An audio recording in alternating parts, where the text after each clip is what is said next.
Laugh and be blessed.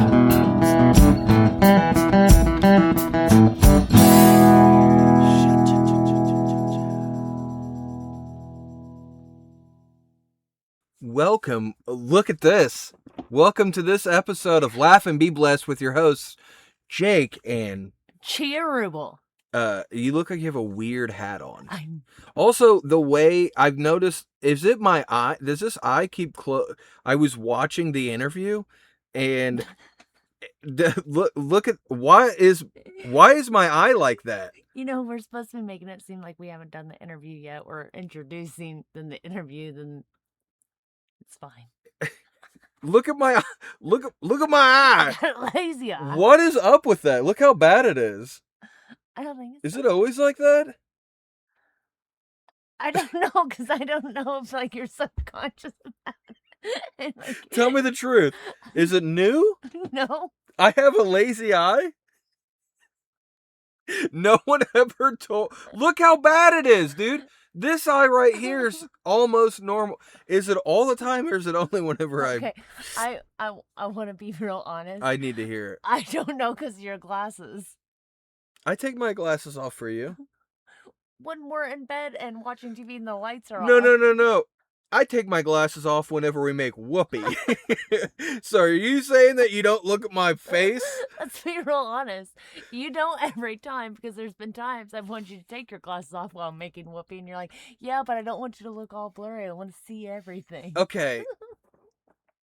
But that's sometimes. There's been multiple times that I don't have my glasses on, so I'm wondering now if you even look at my face. And if you don't look at my face, is it because I have a lazy Maybe eye? I'm looking at something else. It's not even a good save. Welcome to this episode of Laugh and Be Blessed with Chia and old lazy eye Ruble over here.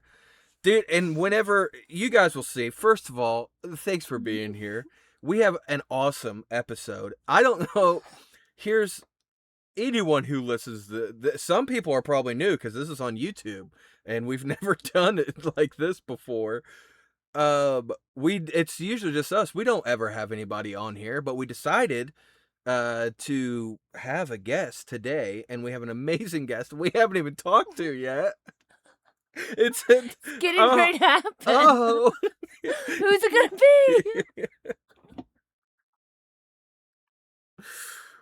We're talking about, of course, David Weiner from the amazing In Search of Darkness series. You guys who have listened to the podcast, I almost said watch the podcast. This is the first one you've ever done that for. Who's listened to the podcast, have seen that, heard, not seen, have heard even that we are obsessed with this documentary series. Mm-hmm. It is amazing. It is like chef's kiss. We've talked about it. We've literally had full-blown episodes of this show that is just about that.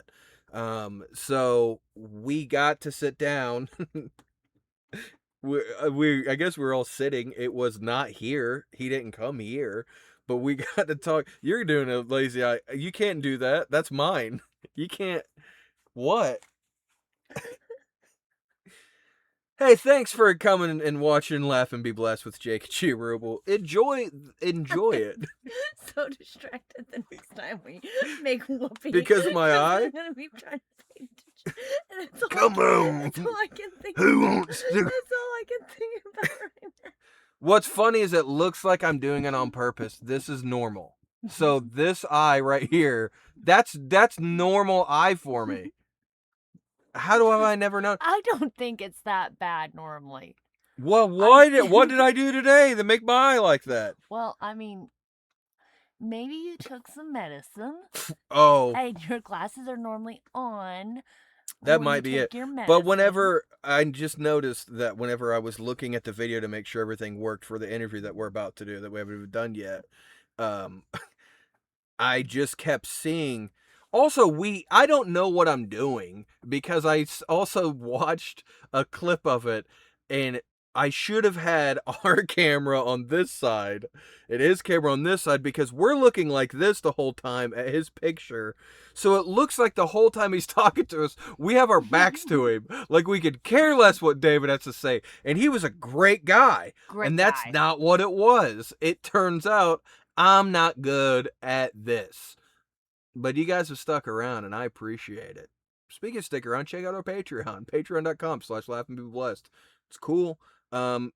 Speaking of which, this will be available on our Patreon from now on. Now, this one here, specific, we're putting on YouTube because we want to get the word out as much as possible about In Search of Darkness, the 70s. The whole point of the podcast is to feel like we're all just hanging out. So this won't always be the setup for our Patreon for doing it. We have actually a camera, hopefully soon, that will be here that is a really, really nice camera. And we'll be able to set it up and be able to do the podcast like a normal person would do it, I guess. This is just like a web stream that we're like, this is our podcast. I guess that's all a podcast is. We're not trying to have a show. Oh. I don't know. Real quick though, check out this interview. Well, thanks for doing this. I did not honestly I did not expect you guys to be like, yeah, he'll do your podcast. I am. We're officially running? Yeah, but it's so the thing. It's just casual. It's all good. Yeah, it's literally it's so weird. We never. You're the first person we've ever had on the podcast that's like Okay. not our kids. Well, I have an announcement to make. I am one of your kids. I can't afford you, dude. I've got enough already. When I first started the podcast, I'm a stand-up comedian, so I was interviewing other comedians. And it was just a way for me to network and get to know more people. And I did like 3 or 4 episodes like that, and then I didn't have anyone to interview, so I just had my wife on. And after that one episode, we were kind of like, oh, well, this is just what the podcast is. This is what we do. Yeah. And we've never done this before, but I've been emailing your people back and forth for, honestly, at this point, probably a few years. Oh, really? Well, this is the first I'm learning of it, so I'm happy to be here, and I appreciate your, support for In Search of Darkness, and I'd love to hear all about it. What you like about it, what you dislike, what you'd like to see, and why, and all that kind of stuff like that. But it's your podcast. You asked me the questions. I'm happy to be here. But I always I do a lot of podcasts, but I also do a lot of the same podcast because I enjoy the folks, and it's kind of like, we have a new project, so I kind of go back to these folks. So it's always fun for me to carve out a new path and meet some new folks who love horror and just love spreading the word and of horror and just entertainment and good vibes and stuff like that. And so this is great. And what I meant whenever I said I've been emailing your people for years, it wasn't about having you on the podcast. I've been emailing them because I love what you guys are doing. And okay. it's just been pretty much, how can I help? So I think you were the first thing I've ever crowdfunded Yeah. because it was, and I think I found it by accident. Yeah. I'm pretty sure that no one told me about it. I just kind of stumbled into it on accident. It's just That's the after best. You discover it yourself. after he watched the first In Search of Darkness, he was like, I need more. I Yeah. need more. I need more. And then he got me hooked on it too. So Well, the nice thing is that whenever I watched the first one, I knew nothing about it. It's like you crawled into my head and pulled out, because I love documentaries, and then for there to be documentaries about my favorite genre with some of my favorite people was really cool. So instantly I told her, you have to watch this. So I back to backed it the same night, the first one. And then it was while you were starting your campaign for the second one. And I saw that I could have my name in it as a producer and was like, well, yeah, I'm doing that.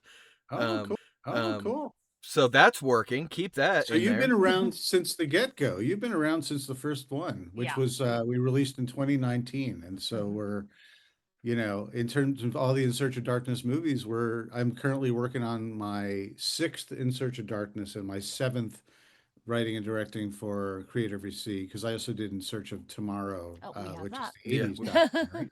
we also have that. Yeah. And then yeah, we got other ones that we're working on as well. I'm tangential to that, or I'm executive producing that, or I'm just watching as a fan as you guys are because Creative VC is doing all sorts of really fun and cool projects and diversifying and but it's fun. I'm glad that you've been around since the beginning, you Yeah, know?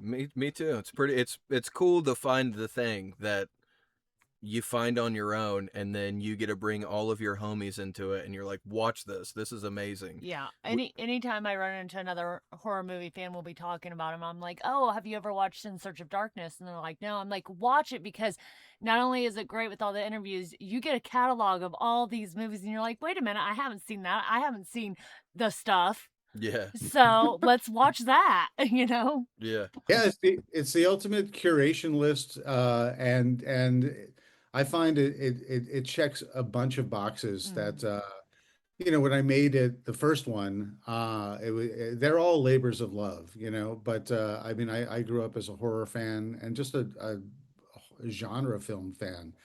But I wanted to create something that could sort of balance between the hardcore fans, but also be extremely relatable to casual fans or not horror fans at all, but they just want to know more. Like I mm, didn't want it to be like too inside baseball where people would feel like they didn't feel welcome, and I think one of the key things that was very important to me was putting everything on an even playing field where I'm not telling you what's good and what's bad. mhm, I'm just laying it all out and talking about each movie, what it's about, what are some of the challenges and triumphs making it, or why people love it.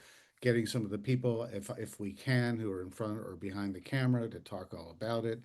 Um, and and then from there, you guys can discover movies, or if you knew about it, you could maybe be interested in saying, "Oh, I never knew this about that. I kind of want to revisit with this perspective now." Or if you know every single thing that I've told you about this movie, and you're like, "I knew that, I knew that, I knew that. I didn't learn anything new." You could take pride yeah. in being like, "Yeah, you're the ultimate horror fan. You know it all. That's good. Like that's cool." And share it with people who would love to see it too. No, That's how I think absolutely. about it. I mean, we even put it on for like road trips and listen to it while we're driving Hmm. in the car. So Well, he listens, I watch because I'm the passenger princess. well, I didn't want to say that that If either you're of us was both watching. watching while you're I driving, I don't don't know have what kind to have I'm my listening. eyes on the road. I just have to sit there. That's true. Do you feel like that you really wanted to do this because you really wanted to do documentaries, or was horror something that you personally was like, I want more and more people to see how I'm seeing these things? Well, it's as a project itself, the idea came from Robin Block, who's the CEO and executive producer. He's CEO of Creator VC, the company that makes these documentaries, and he's the executive producer. And he had this great idea. He's just like, because he was doing In Search of the Last Action Heroes about, 80s and 90s action movies. And he's just like, how cool would it be if we did this for 80s horror movies? Because he loves 80s movies and 80s horror especially. And he just thought, how cool would it be if we did just year by year every single movie in concept? Mm, There's way too many movies to be able to do that. But he brought that idea to me, but our paths converged.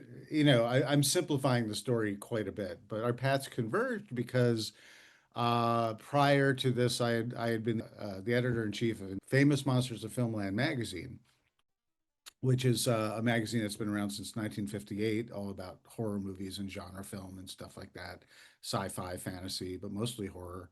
And I really grew up as a monster kid, loving that stuff. So it's been in my heart ever since I was a kid, sitting in front of the TV, watching endless hours of TV until mom and dad said, "Get out and play. Stop watching TV. Your eyeballs are going to melt out of your sockets." But in my professional career, I wanted to go to Hollywood. I wanted to work on movies. I wanted to make my own movies. But I never really specifically said at any point, I want to make horror documentaries. But I did write about entertainment, and I did write about movies for years because I worked for Entertainment Tonight for 13 years, and then I worked for the Hollywood Reporter and LA Weekly, writing reviews and doing interviews. And I found what I really enjoy doing is talking to people, talking to creatives.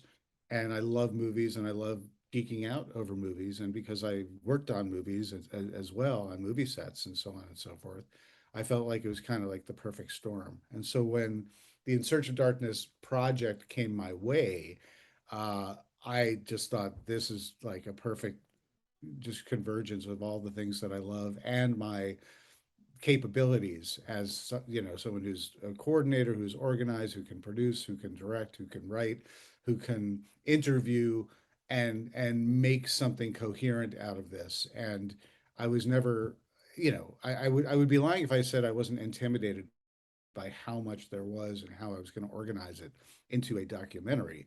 But never was I intimidated by like doing a 3 or 4 hour documentary on this because the structure itself made sense to me by going 1980 to 1989 and then adding larger context chapters in between each year. So it's not just a relentless movie. You could have larger context talking about the whole jigsaw puzzle of the decade and how it all fits together.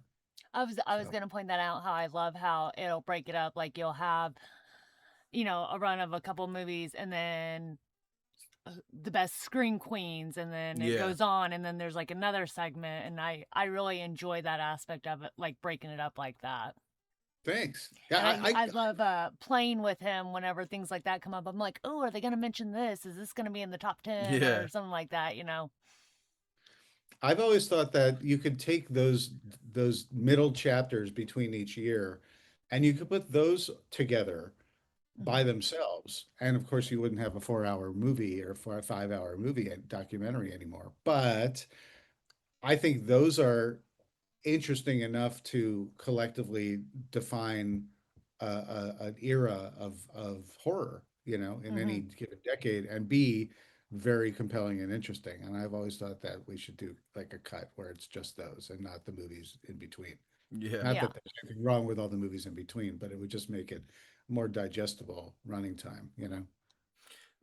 I guess for No. some people, Yeah, but I mean, I need maybe all of for it. normal Feel people. free to be like counterpoint and say, no, I want this to be 20 hours long I each was gonna Oh, time. say dude, the after longer the four better. hours, Yeah. another thing I really like is whenever it's going from year to year or from movie to movie, it'll have that backdrop where it shows all the covers. And what's really nice is you'll zoom in on the one that you're going to talk about, but you can see all these others around. So I'm like, ooh, what's that one over there? Let's look it up. But I mean, if you wanted to make a 20-hour one and bring all those into it, I'd watch that too. Yeah, because when we watch it, I mean, we'll watch all of them at once. Like, we'll just put it on. And there's times that it's just on in the background while we're doing other stuff. Hmm. We don't really listen to a lot of podcasts. It's basically our Yeah. podcast. It's like we just have it on all the time. So, honestly, that was my only critique with the 90s ones that you did was I was like, I wish this was longer. Yeah. Well, well, that was, our era. Of course, all the other, the 80s and everything, we were late 80s babies. So, of course, we watched them, but not in like real time, where like, I Right. remember when Scream came out. And how old were you when Scream came out? Was it 99, Well, 96. 96? So I was 8. Okay, so Yeah. I asked that because did you, as an 8-year-old, like when I was a kid, there were movies I was just not allowed to see. You're too young, or Mhm. or I either saw them and I was too young to see it, but it made an amazing impression on me. So, like, did you hear about it first? Did you see it early on, or you just knew it was a big deal and then you eventually were able to see it? That's my real I question. think I think I seen it probably when I was 8 or 9. It hadn't been out too long. And I don't remember how it got in the house because we weren't supposed to have horror movies in the house. I think a friend of my sister's a couple years older. I think one of her friends brought it over. And I had before then, people had tried to watch horror movies with me and it was just too scary. But that one I really latched on to because I'm like, oh, okay. this is realistic but scary at the same time. And so that became my franchise. And what's great is my daughter, who's getting ready to be 17, that became her franchise. Probably, I don't know, she was probably like 10 the first time we let her watch Scream. To where, a Yeah, couple, we're not we're great not good parents. parents. But like, what was it, 2-3 Christmases ago, that's all she wanted. So she got like Ghostface hoodie and t-shirt and blanket and earrings, and everything was Ghostface for her Christmas presents. I think collectively as horror fans, there's always at least one title, if not many, that we saw too early, you Yeah. know. But there's different types of people. Friday the Friday 13th. That's there, mine. there's different folks, and it depends on how you're wired. And some people are traumatized from an early age, never again. And there are others who are just, they might be scared and frightened, but they're like, more, more, more. I need to understand. I want more. I'm totally, hooked on this stuff now. And so, it doesn't make you bad parents. If your kids demand it, and then after they saw it, they were okay. Like I remember my son. I have a 14-year-old kid, and I did not show him horror, but he wanted to see Jurassic Park. And I just said, because he loved dinosaurs, but I was just like, you need to understand. I told him when he was really young, because he was, I don't know, I can't remember now. I forget. I glaze over the numbers now, but he was, Yeah. maybe 5 years old or something like that. And I just said, the dinosaurs aren't real, they're really loud and scary, but it's just movie magic. And he's just like, yeah, yeah, Dad, I know they're not real. Just put the movie on. Yeah.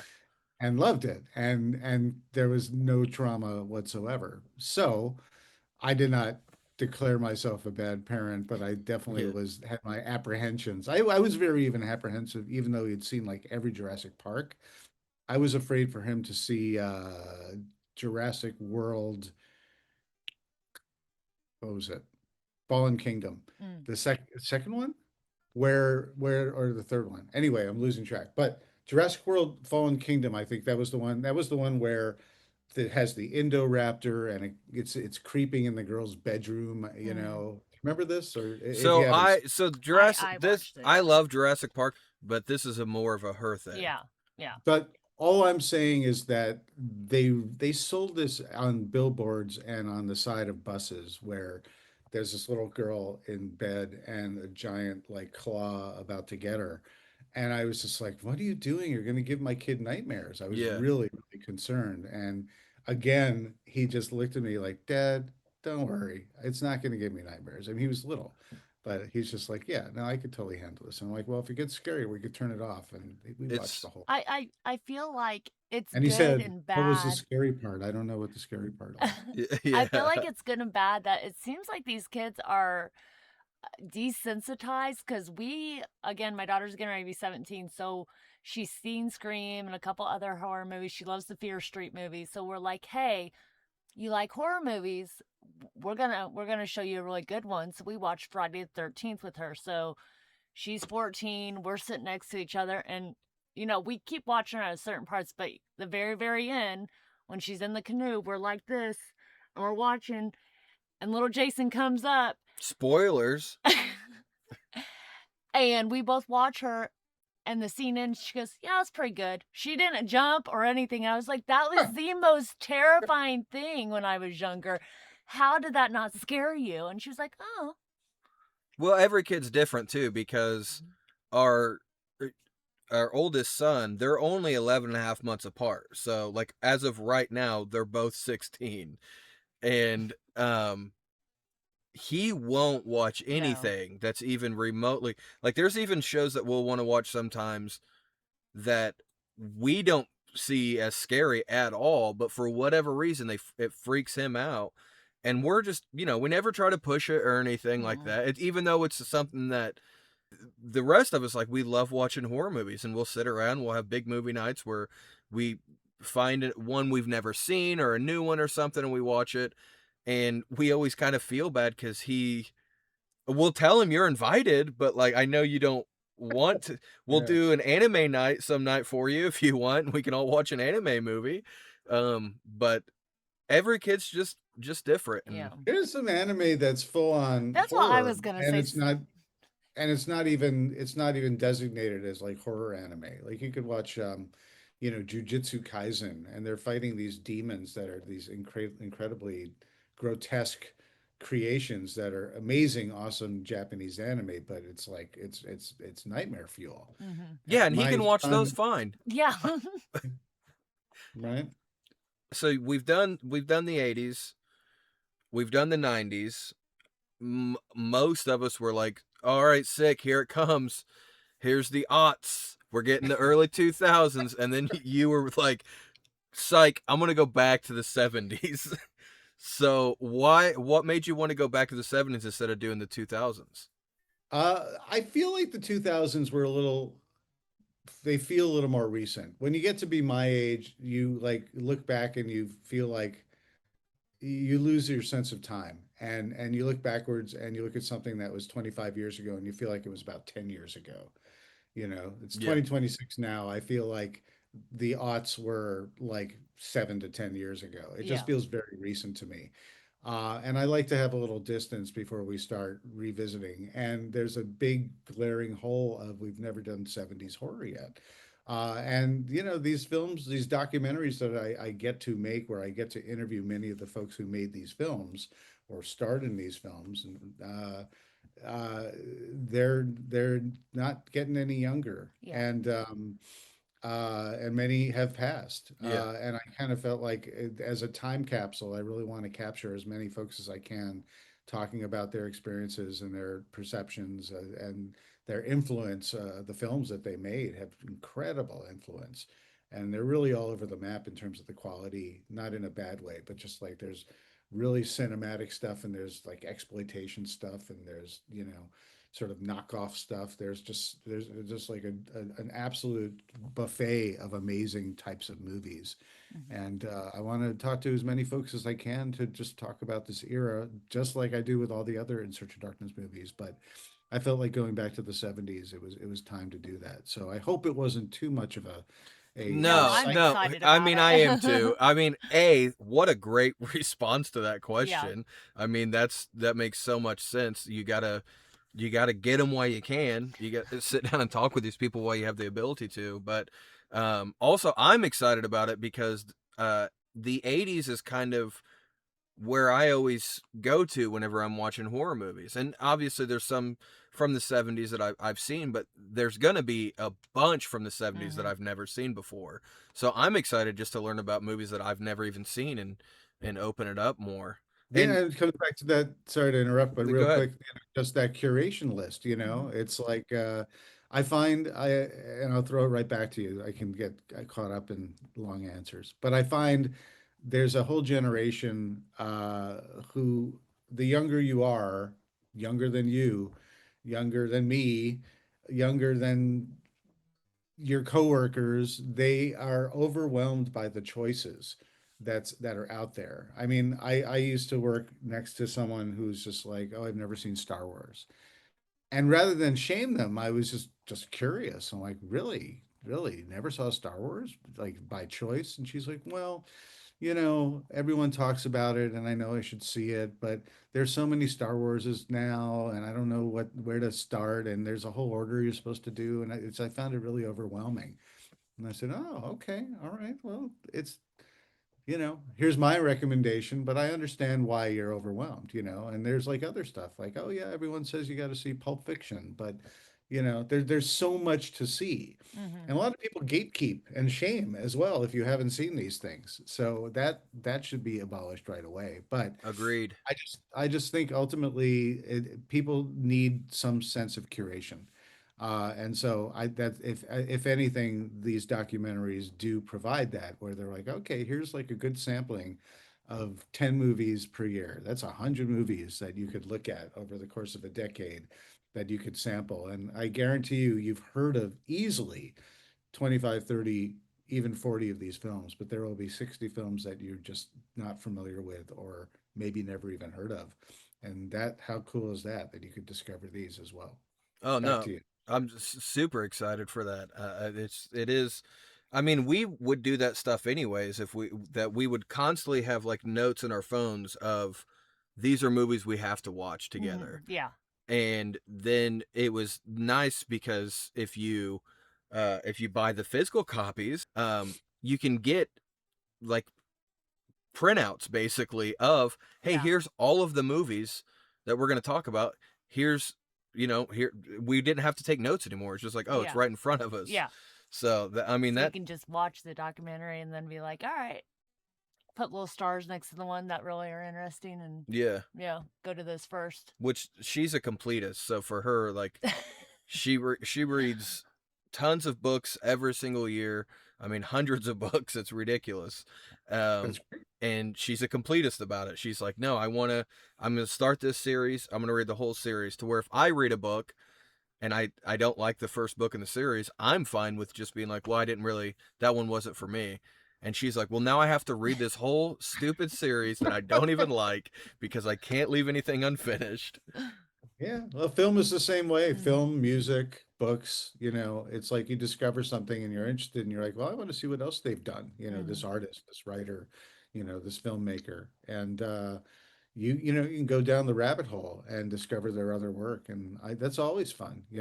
Um, it's sort of this connective tissue that's a easy game to play. You're like, oh, what was this person in and what did they work on and who were they connected to? And then you start connecting the dots. And yeah, I understand the concept of being a completist. It could be a bit frustrating at times. Well, and it's cool the Yeah. way that you have your movies set up because it's Yeah. almost like IMDb, the movie for Yeah. us.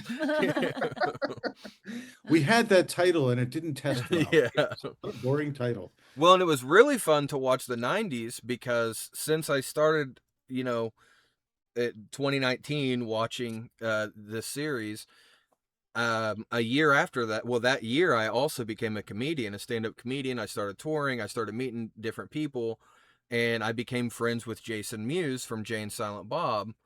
Well, I did a cruise with him a few years ago, and we met Robert Kurtzman on the cruise.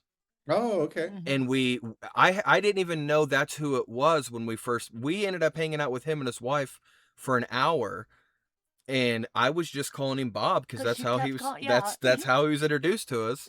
Had no idea what his last name was, and we talked for like an hour. We talked about movies and all kinds of stuff, and then he got up to walk away for a minute, and his wife was telling Chia a story, and she had said his last name, Kurtzman, and I was like, "Wait, is Bob Robert Kurtzman?"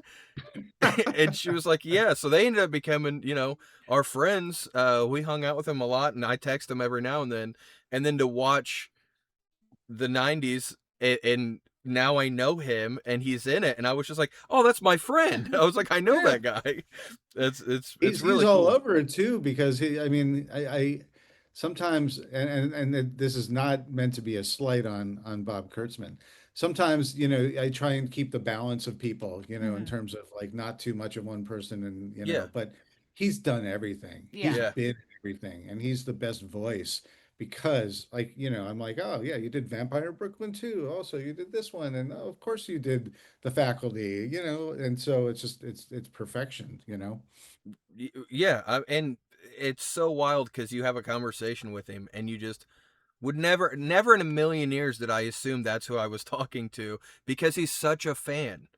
He still loves it so much, and just to have a conversation with him and his work, I mean, you see it in his work. Everything that he does, he just still has such a passion for it. But it was really wild that I made friends with a guy based off of my love of horror movies, not realizing that he was like one of the kings of horror That's movies. even more fun because then it's like, holy crap. Like, Mhm. yeah, I've met people in the past where I found out later that boy, had I known, we would have had a very different conversation. Yeah, But tis what it is, yeah, But probably wouldn't I- have been friends with him after that conversation, but because I didn't realize who it was, we were just Yeah. a couple guys Yeah. You chatting. didn't fanboy yeah, out right it's away, so he was like, "Oh, this guy's all right." most of the horror folks are very down to earth. They're Mhm. very unassuming. They aren't um full of ego. They just love movies. They love their craft. Um, then they love working in the industry, and that's why I really enjoy doing these documentaries so often and over, is because I could really it the people who agree to sit down with me are already happy to be there. It's not like I have to wrangle them. If they choose to be there, they want to be there, and they enjoy talking about not only their films but the films that they love, and so it becomes this big celebration of the era that they get to participate in as well as talk about their own experiences. And that's kind of the magic ingredient with this whole thing that I really enjoy, is that it's just this big celebration of a time. It feels like you're hanging out with the coolest table in the room in the back of the bar, and they've closed the bar, and you get to sit around with them as they chit chat and tell stories and have a good laugh and share some fun anecdotes, and you get to be part of that, and it's like a special thing. Yeah, I 100% agree with that. That is definitely the vibe that it puts out, and I'm excited to witness it in the '70s because it's just an era that I haven't.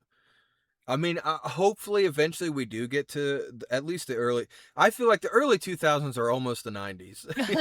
Uh-huh. So, Well, hopefully the universe continues to shine down on this series because I'm really interested in, years later, seeing an In Search of Darkness that maybe focuses on like horror TV shows, like Hmm. um the haunting of oh, Hill and House, the and haunting of Hill House and stuff. yeah, Because Uh-huh. I don't think 70s, 80s, 90s we didn't have a lot of we had some horror shows, but I think they here in the 2000s they become much bigger. So Yeah, yeah, yeah. that was That's also another problem. It's a good problem to have, but mhm. there's so many movies, and the first In Search of Darkness, I didn't include any television. Actually, the first couple I didn't. And I just said, well, people are like, how come you're, why not? And the thing is, there's so many movies. When I include TV, you feel compelled to, because there's so much great TV as Mhm. well, then it becomes overwhelming in terms of how much do you include, and the more you include, the more people feel like you've excluded things, if that makes any sense. yeah, no, Yeah. for sure. You know? And if anything, I mean, I've grown accustomed to it, and it is what it is, and you get what you get. And I feel that same way as a viewer for any movie. It's like Mhm. a lot of people will complain, and rightfully so, if that's not what I wanted, this is what I expected, so I didn't like it so much. That's what you got. If you want something, you got to make it yourself, or you got to accept what they give you, but doesn't mean you have to like it. Well, the same thing with In Search of Darkness. I always get this was great, but they lose a star on Letterbox because they didn't include my favorite blank. That's okay. It's all right. You can Yeah. give me 1 star less if I didn't get it for you, but hopefully I did get enough of the stuff that you did love and new things that you find interesting. Um, but yeah, the TV stuff, I've been trying to include more and more. The 90s, I included much more, Yeah. but I was able to sort of focus it with all the Stephen King miniseries and Mhm. things Yeah. like that. In Search of Darkness '70s, I can reveal that there will be TV will be integrated in with the movies as well. Awesome. Good But deal. it'll be kind of a similar balance. It'll be movie heavy, but I'll Yeah. definitely include some TV stuff. I mean, think about it. Uh, whether it's the Kolchak, the Night Stalker, or Trilogy of Terror, or the Salem's Lot Oh miniseries in yeah. 1999, from Stephen King. There are certain things where it's like, boy, I can't not include some of that stuff. So it's always on my mind when I put these things together. Well, you're crushing it. I mean, what you're doing is working. Mhm. You're I was completely gonna say crushing it. I don't have again my only complaint is that 4 hours isn't long enough, but I understand from a practical standpoint you guys, that'd be a lot of work. But I Well, we'd mean if still be going, yeah. people have said like, I wish you did all of the '80s. I'm like, well, guess what? We'd still be, I think about, if you do sort of mathematically, you take the first three, I did 3 movies, 3 documentaries about the '80s. So In Search of Darkness 1, 2, and 3. They each were anywhere from 4 hours and 15 minutes to 5 hours long between the three of them. And they each feature 100 plus movies. So put that together, let's say 300, I don't even know, 325, 350-ish movies. I made this and I just can't remember because I'm in 70s mode now. But uh, okay, 350 movies. Maybe I did 400 movies, but thing is, there there's like 1,000 plus, depending Mm-hmm. on how much you want to put a toe or a foot in a subgenre or a cross, pollinated genre. But there's hundreds and hundreds and hundreds and hundreds just for the 80s alone, and so if I really wanted to do every single movie, I'd still be doing it. Yeah. So at a Yeah. certain Oh, point for you got to sure. just draw the line. And like you said, Chia, I move around the poster wall and I move into that movie that we're going to talk about, and you see all the other ones that we don't. That's basically our way of saying, yes, we know these other things exist, and if Right. you're interested, either by way of poster wall or by way of the end credits, Mm-hmm. you can just see all the other stuff that we list and show and reference, and it's on you. If you guys want to explore, by all Yeah. means, please do. But at least we want to make you aware that if we can't put a spotlight on it as an individual film, we know that there's just so much more, and I try and at least reference it or show a poster or a quick clip. Or that's why I love when people make a reference about something, and I could show one clip from something and Yeah. that's it, but I get an excuse Mm-hmm. to show that clip. Yeah. And then people could be like, oh, they did that? Oh, wow. Oh, that's Gotta so find. smart. Yeah. Hmm. Just wait for someone else to like just bring it up and be like, all right, we can put that in there now. Well, Yeah. and I think that's the way that you conduct the interviews is so great. Oh yeah. I mean, uh, Corey, it made me more of a Corey Taylor fan that because I was like, oh, this guy has so much in common with me. I want to go listen to more of his music because I have so much in common with him. And you having him in there to give that perspective of hey, I wasn't a part of these movies, but I love them so much was so cool because it was like seeing us as a fan on the screen Mm-hmm. talking about it. So every time that he's on it, I'm like really, I mean, I key into everybody, but he has so much of the same taste as I do when it comes to and I didn't know that until your movie. You, um what's interesting about Corey Taylor is that for the first In Search of Darkness, the first one, we don't do the Kickstarters anymore, but they are still crowd-funded projects. And like we're currently, I'll plug now, go to insearchofdarkness.com between now and July 1st.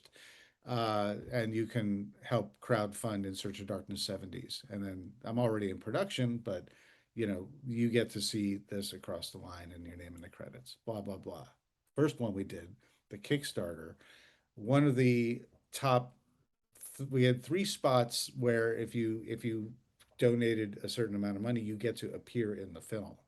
And two out of those three people, one was Darcy the mail girl, Oh. and she was just like, oh, this looks cool, and she just supported it. And I don't know if she intended to be on screen or not, but that's what she got, kind of as part of the, her level of contribution. But we didn't know who these people were. We just had names. And then the third one, I didn't do the outreach for that, but Robin did. And I think he was just sort of, I don't know if he knew it was Corey Taylor or not. So he reached out to that person who had given, at that level. And Corey Taylor was actually nervous because he's just like, well, I didn't actually realize I'd be on camera. So they're going to either be really, excited, or they're going to be really angry that it's me, you know. But he just wanted to contribute to the project because he thought it was a very cool project. So these guys were philanthropic when it comes to horror.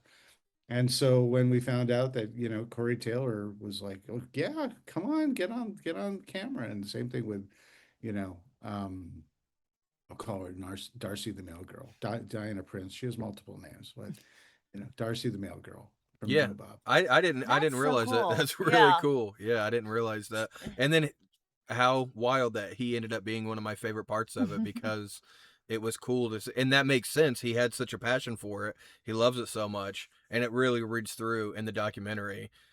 Even some of the stuff that he would talk about that maybe it was a movie I hadn't seen before, those were the first ones that I have to go watch because He's have so much, the same style and taste in movies that if he liked these other ones, I'm gonna love this one that he's talking Mhm. about. And then he also, go ahead. oh, sorry, You're good. talking over you, apologies, but he has such eclectic taste, and it's like we all share this taste. Like, the fact that I could, I'll throw titles at him when we do our interviews. We'll talk about generalities, and then we'll go through a bunch of the titles of the era, and I'll say like Saturday the 14th, and you'd be like, "Oh, dude," and he could just talk for 20 minutes about that one movie. Yeah. It's like obscure, and maybe not a favorite of others, but he can make it. Just his enthusiasm alone can really sell a recontextualization and a revisit that you might look at it in a different way. Well, I know that we're about out of time. I really appreciate you doing this. Is there anything else that you want to? I mean, we'll talk more whenever we let you go about where people can help. Uh, but is there anything else that you wanted to say before we go? Yeah, well, and I mean, I just appreciate your passion that you guys love this stuff. It's very much about we love these movies because they're kind of like a souvenir. These documentaries, when we put all these movies together, you can learn about new movies, but they also are kind of like a souvenir of your upbringing and your childhood and your teen years and those times when you saw something when you probably shouldn't, but it made an indelible mark on your brain and it's kind of burned in there in the best way possible. And it makes you just a fan of this stuff, whether it's the practical effects, whether it's the acting, whether it's the scares, whether it's the story, but it's also more than the movie. It's about who you were with and who you were watching the movies with, who you were at the time, all that kind of stuff. It's like a nostalgic smell, Yeah. like you smell something and there's nothing like scent that takes you right back to that moment in time, whatever it is, when you smell something. Watching these documentaries or listening to a song you haven't heard and it takes you right back. I feel like these documentaries sort of collect this era in sort of one package where the nostalgia is awesome and overwhelming in the best possible way. But you get to learn all sorts of new things as well, and you get to be seen. I think because you're as a horror fan, a lot of us feel like we're a little bit of outsiders, or there are lots of people who don't understand horror. My parents, Right. Yeah, my I was mom still to I, this day, she's like, I don't get it. I was thinking that earlier whenever you were talking about, all these people you interview, how just nice and sweet they are. I thought, well, it's, for those of us who grew up liking the dark and twisty and creepy crawly things, we always felt like the outsiders. So whenever you find your people, you're just happy to find your people. Yeah, and you connect with when you watch these documentaries, you realize you're in good company, Hmm. and anyone will tell you. And I'm sure if you've gone to conventions or just even friends, the horror fans are the sweetest human beings, and they defy expectations if you think that they're anything like their, malevolent characters that they Hmm. play on screen. Yeah. I mean, it's such a privilege to like be able to talk to like, Doug Bradley, and talk about Hellraiser movies and stuff like that. But I've talked to him a couple times, and the last time we chatted for the 90s stuff, when we were done, he's like, always enjoy chewing the fat with you, David, Oh. Yeah. and that to me is like, that's, I'll be floating on air the rest of the day because it's just, they're having fun too, talking about this Hmm. stuff. Well, I appreciate the fact that you've taken, your history in the monster media from print to where now kids aren't reading print or anything like that, and that's what these movies are. It does feel like you're just reading through those old magazines, and Hmm. Mhm. it's the audio book of that. Yeah. That's what it is. So I Have appreciate your that. kids watched them? Oh Yes. yes, yeah. My not They like they all have watched them, but Like my two pieces of boys 'em. don't care that much about it. But our 17-year-old loves them. Yeah. Like oh, okay. she loves them, and sometimes, she'll look up movies that you talked about in the documentaries for us to watch as a family. Mhm. She'll be like, "Well, this was Oh, in awesome. Search of Darkness. We should check this one out." So Oh, very cool. Mhm. yeah, especially the '90s, because that's for our kids. The '90s is like when I was growing up. We fantasized about the '60s and '70s. Our kids are doing that at the '90s now. So it's this, like, my son was wearing a pair of pants that looked just like Jinko pants, and his hair's dyed blonde, and I'm like, what's happening? Like, but somehow I'm not cool, and I'm like, I originated that, dude. You can't call me an unk whenever you're I was wearing. gonna say, I'm sorry, you're an unk now. Yeah, I'm like, it Listen, doesn't make sense. it All my takes pictures look like that. an unk to know an unk is all I could say. Well, thanks again, man. I really appreciate it. We could talk to you for hours, Mhm. so I appreciate it. We will let everybody know where they can help out, and I'm excited for. So far, everything you've put out, I've bought. Thank So gold. and I will continue to do so. It's amazing to talk to you. I appreciate your vision, and just keep going, man, because we My want more. pleasure. Yes. I appreciate your passion and the fact that you guys really, really love this stuff and that you value physical media too. Mhm. That's important as Oh, well.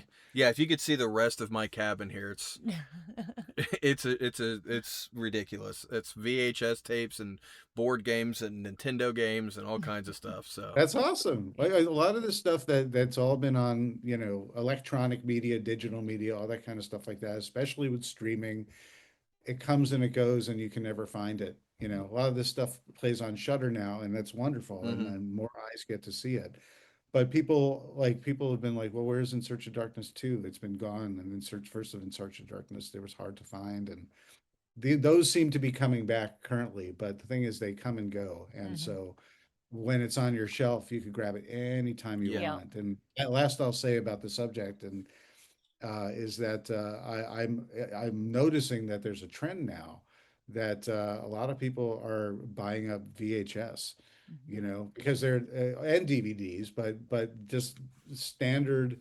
I can hold it in my hands. I could pop it in whenever I Mhm. want, because they're tired of chasing things around on streaming. And if Yeah. they find something that they love and want to watch it as often as they want to watch it, they just literally are like, wait, you can buy it for pretty cheap now. I'm Mhm. just going to own it so I can watch it when I want to and not have to be concerned, that it disappears. well, also the thing that we lost whenever we really stopped doing, again, VHS mostly, but also with DVDs, is artwork. Mhm. I mean, it's not the same to click a button on your TV and see a little tiny No, little thumbnail. I don't even pay Right. attention to the artwork on streaming. I just realized that. I Yeah, can't tell you a movie cover that I've seen only on streaming. I can't be like, oh, the movie cover that looks like this. I can't. yeah. If it's a physical copy, I can, but I just realized that if it's streaming, Well, I can't and think of one. I mean, growing up, that's how we picked things, was that Mhm. we would see the artwork at the video store. Literally, my friend Tony said something to me a while back. We were talking about horror movies, and he's not a really big horror buff, but he knows them. And he goes, "What was that movie?" He goes, "There was a movie, I never watched it, but I'd see the poster in the video store." And he said it was like this girl was ripping her mouth open, and there was a meatball in her mouth. And I was like, "Are you A talking about?" meatball. I was like, "Are you talking about Dead Dead Alive?" alive. Yeah. Yes, yeah, Dead Alive. And I went and got it off the shelf, and I showed him, because we were in a Discord call, and I showed him the picture. And I was like, "This?" And he's like, "Yeah." And I was like, "You thought that was a meatball and it scared you?" Like, that was, but for whatever reason, that he saw that as a meatball. But we don't get Well, stuff like maybe that. he's afraid of meatballs. Maybe that's a whole Yeah. other story. Either that, Yeah. or just on the shelf next to it was meatballs. Meatballs 2, maybe. Exactly. Well, if it was meatballs 2, 3, 4, that's definitely horror. Yeah. Be afraid of. No, nothing to meatballs. But yeah, yeah, it's a time gone by that it's something to be cherished and rally to bring back in some way, shape, or form. Yes, definitely. But yeah, you guys keep on doing what you're doing, and being yourselves. And I think that's what sells your podcast is your chemistry and interactions, and talking about what you want to talk about. So I think that's great, and Well, I thank wish you. I Thanks. really appreciate you, rallying for these, because we still, at the end of the day, we're just an indie company, making documentaries that we feel passionate about, and we get to do it our way because we're not some big streaming entity. Mhm. We're not Shutter, we're not Netflix, we're not, Disney, we're not anything like that. Nothing wrong with those, but we get to do our own thing in a very small team. We make, manufacture, and distribute it all ourselves. Oh, nice. Uh, but we offer cool things as well. Very long form documentary. You get your name in the credits, so you could have some sense of connection to it, that you got it over the line. Posters and all the other fun little bells and whistles and stuff like that. But fundamentally, it comes down to spreading the word and support, and putting your money where your mouth is when you're supporting an indie company that's doing what you love. And so it's much appreciated. So thanks, guys. Well, the nice thing is that it never feels like we're just throwing our money at something. We definitely get our money's worth. Yeah. So thank you. Yes. All right. Sounds good. My pleasure. That was great. That was really, really fun. I really, really enjoyed it. I'm going to be honest, though. I don't know why. I feel so dumb about, like, I didn't know what. I don't know. People usually. I'm not a good interviewer, I guess. You did so good. You carried. I feel like you carry. And I think that's what threw me off, is because I was fully prepared to be like, she's gonna sit here and just be pretty, and because Because I'm good at that too. you're so good at so it. good at it. It's ridiculous. No, it's because even before we started, you were like, I don't even know what I'm gonna say. Like, I don't even know how to talk to him. Like, I don't know what's gonna happen. And then I was like, okay, the podcast I had before this was called Dude Remember This, and this is literally what I did. Was I called people. It was different then, but I would call people on, Skype or Zoom or whatever, and then interview them, and then that was the podcast. And I was fully prepared to do that. And then we get going, and you carried it. And you just started go, and then it threw me off so much to where I was just like, no, she's doing great. Sorry. No, it was so good. It was so good. But then Well- I realized that the majority of that episode, I feel like it's just my wonky eye and me being like, yeah, I like that too. No, I thought you did good too. Oh, thanks. Stop it. But you know what? I realized that because I always thought, the idea of interviewing someone that makes me really nervous. Sure. I practically interview people all the time. 100%. Yeah. I'm just more like, It's just medical stuff. yeah, but Yeah. No, you did so good. I'm so proud of you. thanks. That was great. Thanks. So hopefully you guys enjoyed this episode. This is like this has to be our favorite episode. Like, this was for us 100%. It was so fun. It was amazing. And if you guys don't know what we're talking about, please go watch the In Search of Darkness. Right now they're doing the 70s, so go to insearchofdarkness.com, pre-order it. There's different ways that you could help crowdfund it. It is so worth it. I'm telling you, It's really an investment. Like, yeah, like, you're gonna get your money's Yes. worth. More so. I mean, the thing is, the first one that I helped crowdfund was, I wasn't 100%. I was like, yeah, this is gonna be cool. But then whenever I got, the physical media and everything, and I got like the slipcase, so all three of them go into like a box set. I have posters from it, all kinds of really cool stuff. kind of a reference sheet. Yes, yeah, which we talked about a little bit in the episode. Super, super fun. So insearchofdarkness.com, please go check it out. And just everything that, they're doing over there. Like, they talked about, creator VC, right? I don't want to say it wrong. It's right here next to me. It's gotta be right. Yeah, Creator VC. I was right. I second guessed myself. Look, that's what's cool about having a physical copy of stuff. Yeah. Physical media. You're not 100% on something once you didn't just have to, read it. like, I didn't have look to it up. search that at all. I had to look Didn't right have to next search to me. it up. I didn't have to search it up. I had to look right But next to me. if you currently don't have the physical copy, it's Search worth it up. a Google. Yeah, you should. Yeah, it's worth a Google. You should search it up, look at it, watch it. It's so great. But they're doing all kinds of stuff over there. I mean, there's if you're like, Jake, listen, horror movies not for me. You're a creep.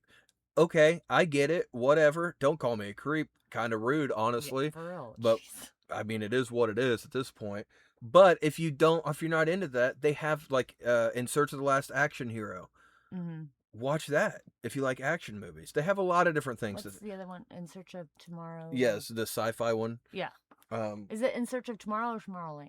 Tomorrow. Tomorrow. Yeah, I was looking at our backdrop Mm-hmm. because it's on our backdrop, but because that's our movie shelf. But it's right here, I think. Because there's In The- Search of Darkness right right there. right So there. it's probably It's like right over- here. It's over here somewhere. Right there. It might be here. I was gonna get you. I was gonna get you. This was so much fun, guys. I know it was different, but you guys, a lot of you have been like, "Why don't you have a video?" Well, here's a video, dude. Yeah. Look at it, and check it out, So fun. and go support cool things.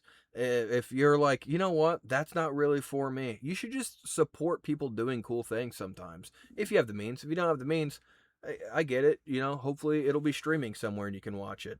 But Go support an indie company. that's what I'm saying. But I'm just like, what if it's an indie company watching this and they're like, man, I'm trying to get support myself. Give support to get support. Give support to get support? Yeah. Well, that means if I give $50, Yeah. then I have to have $100 given to me for it to even make sense. I've heard it both ways. Do it. Do what she said. She's right, you know. You should totally just do that. Also, I put this out here because I thought that I had it to where I'd have to hit the space bar to mute and unmute. For whatever reason, as soon as he got in there, that stopped working. So it was just open comms, which was way better. Mm-hmm. But I thought it would be fun because Zoom said you can just like hit the space bar to unmute, or so you'd be muted unless you were holding the space bar. And I thought since this is like a little handheld thing, and I could hit that, and then with the mic, I thought I was gonna be like a cool like dispatcher. Like it made it made me feel cool to be like breaker 19. That's a Like, big turn forward. like to hit the button, and then it didn't even work. So I was just like, well, there goes that idea. I thought that was gonna be super fun. So thank you for hopefully you enjoyed this episode. Thanks for being here with us, guys. If you are not a part of our Facebook group, Jake and Jake Ruble's Blessed Ones, please go check it out if you want to. Subscribe. I don't care. Like and subscribe. I don't care. Do whatever you want as long as you're supporting In Search of Darkness. Leave us alone if you have to, but just go support that so I can watch more of them. I'm excited about everything they're doing. Excited. I'm excited about everything. I can't wait. Oh, and I'm not excited about my lazy eye. None of you told me, by the way. Lazy eye. So many people who listen to this have seen me. I feel like it's None of worse you've said when it. you start talking about it, and it might be like a little bit, but then as soon as you focus on it, you're like, I feel like Popeye, dude. but you're not. You don't know. You won't look at my face, it turns out. You kind of are because you're so strong, and you do eat spinach. Fine.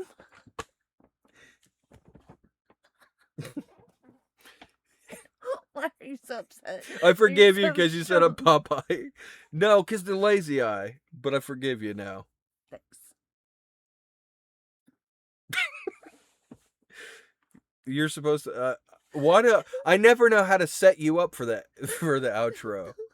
Like I never know. Like it feels so hokey, but at this point, I know I have to say something. We just stop. We just stop right now.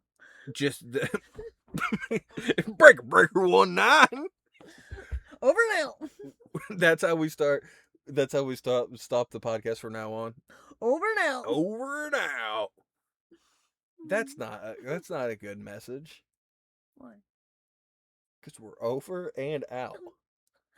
Where it used to be, yeah, but used to be, it was, if you're having a hard time, just laugh and be blessed. And now you're just like, we don't even care. That's what you're So saying. now we stop it. Now, this is why we don't do video. Just If you're having a hard day, laugh and be blessed. we are. Try one more time. Are you looking at my eye?